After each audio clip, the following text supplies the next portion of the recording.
কোথাও হাঁটু পানি আবার কোথাও কোমর সমান পানি। 2 দিনের টানা ভারী বর্ষণে পানিতে ডুবে গেছে ঘরবাড়ি, তলিয়ে গেছে নলকূপও।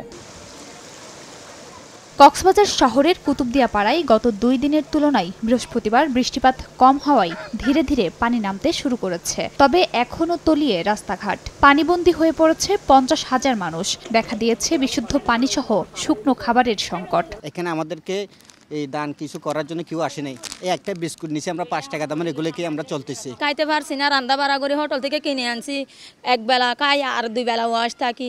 এখন একটু বৃষ্টি কমছে, এখন তো পানি একটু কমতেছে, কিন্তু বৃষ্টি হলে আমাদের চলাফেরার রাস্তা বন্ধ হয়ে যায়। স্থানীয়রা বলছেন পানিবন্দী মানুষের সহযোগিতায় এখনও কেউ এগিয়ে আসেনি, যার কারণে ভুক্তভোগী পরিবারগুলোর দুর্ভোগ বেড়েছে। তবে পৌর মেয়র বলছেন সংকট মোকাবেলায় সব ধরনের ব্যবস্থা নেওয়া হচ্ছে।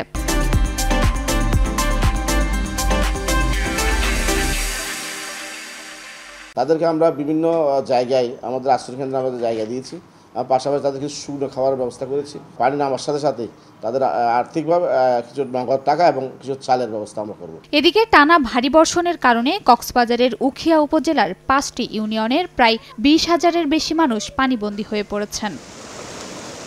সময় সংবাদ, কক্সবাজার।